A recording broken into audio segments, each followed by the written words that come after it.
Sex, life, and tech. If you're 21 or 101, we love them all. Welcome to Age Blind with Nancy AF. Hey, boys and girls. Welcome to the latest episode of Age Blind, where the date on your birth certificate is totally meaningless, and we focus on what people of all ages have in common as opposed to what divides us. We're trying to bury terms like boomer and Gen Z and millennial and focus instead on the things that bring us together, which we certainly need more of in this world today. So my theme for the month of September is back to school season, because even though we're all grown ass adults, the little kid in us never goes away.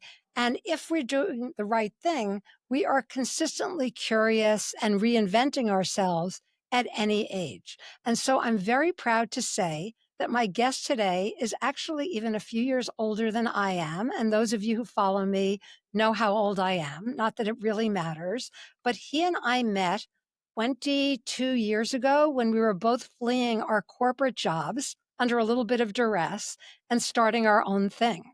And so David was the founder of an online publication, or actually it's print and online, called BizBash, which remains the ultimate source of all information on the experiential world, which is basically anything that happens IRL, in other words, in real life. And he is on the verge of reinventing himself yet again. And he and I have been in touch for those 22 years. And recently we completely geeked out and reconnected over a discussion of AI. So today's episode title is AI for OGs, but frankly, it's AI for anybody. And if we could do it as two people who grew up in the analog world, anybody could do it. No excuses for not embracing AI. So with that as an intro, David, is there anything else you'd like to talk about or share with the audience, just in terms of where you came from, where you are now? Absolutely. Absolutely. First of all, I have been, a few years ago, I was in Las Vegas having my $40 hot dog at the cafe with a friend of mine, Dahlia, and she was telling me about this concept called perennials. And I was doing a presentation the next day, and I decided I'm going to bag the entire presentation, and I was going to discuss perennials. What a perennial is: a person that defies their age category. Boomers, Gen Z, Gen X, all that. And a perennial is someone who's curious all the time, that is always a constant learner, and they don't fall into their category. And I consider myself a perennial. I consider you're a perennial. It's actually a real thing. It is. And there are 20-year-olds who are perennials, like people who, they say I'm an old soul, but that just means that they have a maturity and a wisdom that is just not typical of their generation. But that doesn't make us weirdos or outliers. And you can't I had a guest on this week who talked about neurodiversity. And we're just living in a world where people's brains are all different, and their sexual styles are different, and their lifestyles are different. So let's just leverage what we have in common. I think I'm 27. Yes. And so I'm learning all the time, and AI has given a whole new meaning to that, because, last year I was studying the metaverse, and that kind of disappeared. And so now the perennial thing made it so much easier. I started a new business called Gathering Point.news, and it's basically the same 50 people I had for BizBash, and I'm doing it myself, because I'm able to be my copy editor and my art director and everything you can possibly be. And the more you do it, the better you get. And the more you use AI to help you, the more it knows you. Now, there's a lot of naysayers on AI that think this is the biggest evil thing in the world. But I think when done properly and when understanding what it is, that it really works. But you can't just put something into chat and that's it. You spend hours massaging and rewriting and redoing and rethinking, but it gives you the ability to think quickly. So you don't have to, I used to have a problem in school. We had typewriters without even correcting ribbons. Oh, same. Yeah. With the whiteout and who knows what we were breathing in our formative years. Maybe that is why we're such a brilliant generation. There was something in that whiteout or in all One, the yeah, mimeograph ink that we'd like put all kinds of weird, fucked up chemicals in our body. It's a miracle that yeah. we're still functioning. But But yes, remember in school though, you'd make a mistake on a paper, it'd take you an hour to retype it. And and so you now, said, screw it, I'm not gonna do that. So I'll and just now, turn it in now this way. Now Grammarly tells me what my mistakes are as I'm I know. typing. But then to your point, David, we are, as I like to say, the robot overlords. AI is not going to replace me. It's going to replace the interns and the associates that I have to redo their work 10 times over or have discussions with them about why I want something the way I want it. And even from a branding standpoint, for me, I remember when I was in high school, I really wanted to go to art school, but I had no artistic talent and technology hadn't advanced yet. And I remember thinking at some point in the future, someone will invent a prosthetic device that will enable me to take what's in my head and render it back then on paper, but now on a screen. And Yeah. now Canva is valued at $15 billion. I just went to Canva Create online. I taught my 9-year-old granddaughter how to use Canva. I use it every single day. Canva, Grammarly. It's basically a creator's best friend. In fact, I'm working with an agency now and they're like, we use Adobe Acrobat. I'm like, that is just so yesterday. Like, why do you use that? Like, I'm not paying you for your subscription. I have Canva. Like, it does everything that Adobe does. But creatives hate to hear that because they're afraid it's going to put the power Well, of yeah. creativity into the hands of people who probably shouldn't have it. But people like us who know what to do with it are exactly who it should be in the hands of But there's a because we reason have, that these valuations are so high. yes. I mean, it is because it's going to replace a lot of people, but I'm finding that it's gonna create new jobs. Oh, When for sure. Amazon came in, Amazon actually created a million new types of jobs as opposed to old types of jobs. So Yep. they, you're displaced. Yes, people are displaced, but they're learning. There's more new jobs that'll happen. Now, it Yep. won't be perfect, and we're gonna go through a lot of disruption, but it's And it's kind of bitchy, but I say to people who don't want to adopt AI in their lives, I say, fine, then learn a trade, well, become a yeah. plumber, become a car repair person, because there are jobs that will never be totally subsumed by technology. Well, I don't know about that. I think that you're going to always have an AI component in anything you do. Like I use it now, even on my Substack, I use it to say, hey, you're my Substack expert. What do you think is better? Put the headline here or put the headline there or write the story this way? What is my strategy? A plumber is going to say, how do you fix this stupid sink? And they're going to learn it from AI. They are. There's a But nuance. I'm just talking about more the manual labor Yeah. side. Like, Well, yes, that's the maybe same there thing will too. be a robot that will assist the guy, but I just, hired a handy person for $200 to come assemble some furniture and hang draperies because I don't want to climb up that high on a ladder, which I never did. That's not an age thing. I never liked low heights. But I'm like, all right, well, that's a job that probably will never go away. So if that's what you want to do, if you like working with your hands, then get a trade. Well, I think also when we get I think what's gonna end up happening though is that we're gonna have universal income because there won't be enough jobs. So the government is going to have to subsidize the lower earners with the higher earners because a higher earner is going to make so much money and there's going to be so much more productivity and more government funds that it's going to create a whole new creator economy of people that are going to have to value their time that's not just going to work but doing something else that's not necessarily just for making money. I And love that. I it's love going to that. change your entire way of thinking about what is being productive. Yep. Yep. So how did you go about upping your skills? Our listeners and our viewers, some of them may still be in that bucket of like terrified of AI, or they feel like they're too old or they're not tech savvy enough. So again, I just started by playing around with Canva, which is something I like designing. And that seemed like a low hanging fruit for me. And then using apps that related to my writing. So what else did you do? I Well, mean, I love the I've fact that been you brought somebody back from the dead for one of your videos. I've always been innovative in as an entrepreneur, And as an entrepreneur, you have to think of, well, I had a magazine. I had to think of new ways to print the magazine. I had to think of new ways. When I came in, it was the new types of computer setting were happening. And we went from going to the printer and setting the type to actually creating cold type. And then, then printing changed, and then the web came in, and I was like, oh my God, what is this? What is this www thing? And I remember my first computer at Citibank, it was an intranet, so I could only talk to other people in the building.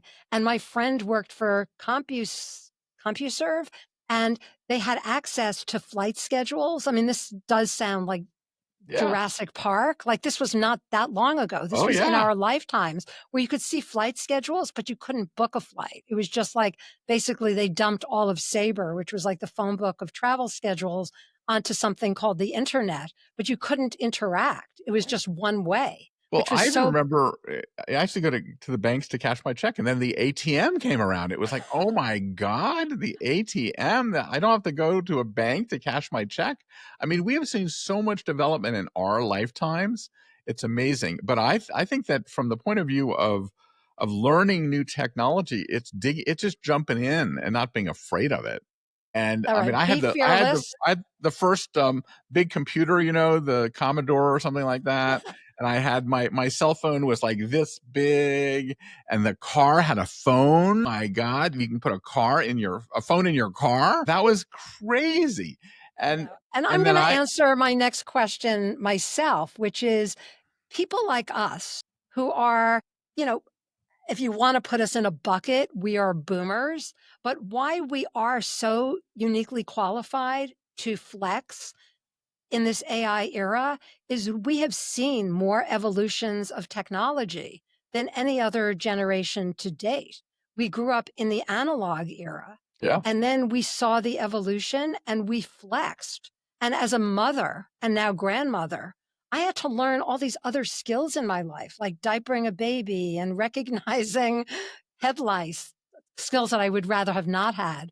But like we, people who live to our ages have done, some of us, not all of us, again, it's the perennials. So you can't put everybody over 45 or 50 or 60, God forbid, into a bucket and say they are geezers. They will never learn this. They are not technology savvy, because you're looking at two of the most technology savvy people you will ever meet. I wrote a book about AI back in 2017 when some of my associates were still in grade school. So Oh yeah, we don't want to go there because we know. But what's interesting also, what I think is I've been sitting there at dinners and lunches with senators and ambassadors and things like that and teaching them what it is. And I think that the idea of inspiring them about it really helps. I'm helping a woman, an 80-year-old woman, write her first book. And, I'm teaching her how to use prompts and how to, in the prompt, say, can you analyze what this is doing and pretend you're the editor of the New York Times book review section and tell me what's good and what's bad about this, and then give me ideas on how to correct it.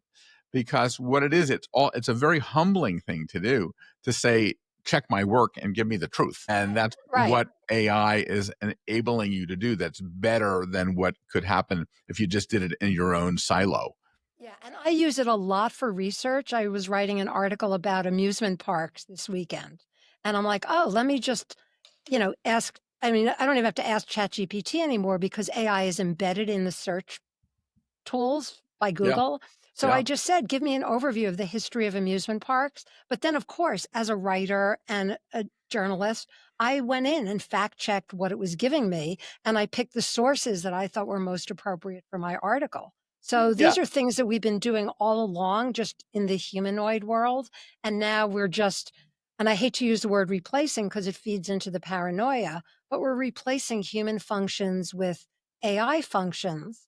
And we still have to supervise and we still have to train and we still have to direct, but it has huge advantages sometimes over working with humans. And I even tell all of my associates, proteges, that there is no shame in using AI as an assistant to make your work better, as long as you are still the prompting engineer. And for those of our listeners who don't understand what a prompt is basically giving somebody either strategic or execution direction to perform a certain task. And if the prompt sucks, the answer is going to suck. So you have to keep playing around with it and become the best prompter you could be to get the best product out, which is no different from directing a human to do your work. Yeah, one of the big criticisms is that it's making us dumber, but I think it's making us smarter in some ways and making us dumber in other ways. Yes. Like I don't have to when the calculator came, I didn't have to know my math the way I used to have to know my math. And it was like, oh my God, the calculator. And I think that we're honing different skills, and it's good and it's bad, but you have to learn the basics before you can do the actual shortcuts. Like when you had the Exactly. calculator, you said, oh, you still have to know how to add, 3 and 3. Yeah. So don't ever assume that the ultimate prompt engineer is either an engineer or somebody in their 20s, because you're talking to two OGs who I challenge anybody, and maybe some listener is going to take me up on it. I challenge a 29-year-old to a prompt off, and we'll just pick a topic and see who can find more accurate facts about something and produce content from it in record time. Yeah, no, So the other thing that I've been doing, which is I encourage people to do, is I have this collection of about 80,000 photographs, and from historical photographs from a magazine I did in the 70s and the 80s. And I'm taking all the photographs and I'm turning them into songs using Suno, Suno. And it is another way of learning. And so the idea is we learn in different ways. The other thing that I'm doing is in my gatheringpoint.news, I'm interviewing past event organizers who are dead using avatars. So I've got love this that. Love Dolly that. Madison interview coming out pretty soon. She was the first lady, and her husband was President Madison. And so she's talking all about how she was the first event planner and talking about what it means to be the event planner at the White House before there was any history to it. And so I have that. And so I'm going to be interviewing lots of historical figures. And, the other thing I'm doing is using chat and everything else to sort of forecast what will the world be like for the event world in 2035. And we're doing a lot of prognostication on Mhm. what will it be like. Yeah, and And I what will, actually yeah. have been banishing the word event from my vocabulary because I think that the name of your newsletter, Gathering, is so much more accurate. It's gatherings, it's experiences. The event itself is a point in time, but it's the experience that is ubiquitous and memorable. Yep. That lives on. You go to a concert, and the feel and the smell of the crowd, or Burning Man, or, you know, your high school graduation. Like, all of these are moments of Well, live gatherings yeah, that, you bring up a good point that the actually doing a story on this, that events are time capsules for the moment, yes. and you can never get them back. And it's sort of something that marks a moment, like you say. Yeah. And I'm really, really curious about brain chemistry, speaking Oh of yeah. curiosity. And there's the scientific evidence that live experiences imprint themselves in your brain in a very different way from seeing an ad, or, Oh yeah. um, you know, listening to a song could be a moment depending on where you were when you're listening. But I'm fascinated by this whole notion of experiences and memories trumping, not that Trump, but Well, it's trumping. also neuroscience. I mean, the contagion, when everyone's together, the brain operates differently. When you're together it's contagious. The pandemic era, we learned all about how viruses travel from place to place to place. There's a lot of the scientists that are doing the same thing on issues, and how a conversation that happens in Milwaukee at a solar energy conference spreads around the world. And you see how solar energy spreads based on the virus, the viral, they call it viral for a reason. And Yep. and understanding that is so fascinating to me. And that's what's so great about the event world and about the world of social media too. But it's all about how you follow the contagion. Exactly. So that's a perfect segue. Follow our contagion, the OGs of AI. and the moments that matter. And as I've been telling my listeners and my viewers, this year, my podcasts are going to be roughly 20 minutes long because the average attention span is now down to 8.5 seconds. And knowing from my data, people log off my podcast at about 17 minutes. So hopefully you've hung in this long. I think we're probably at about 20 right now. And if you want somebody to come back as a guest or you have questions for them or you would like to be a guest, just email me at nancyashenker@gmail.com and be sure to follow me on all my social sites, nancyaf.com, my Instagram, nancyaf_.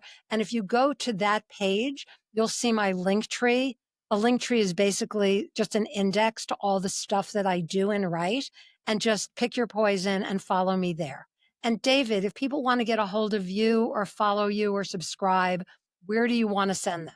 Gatheringpoint.news, not com, .news, /subscribe, or you can email me at david@gatheringpoint. And follow David on LinkedIn if you're a LinkedIn person, because he's always publishing great stuff there. But subscribe to Gathering Point because that's where you see the latest and the greatest. And I'm so honored to have you on. And here's to another 22 years of curiosity and innovation. At least. At least. Thank you, David, and Thank peace you. out.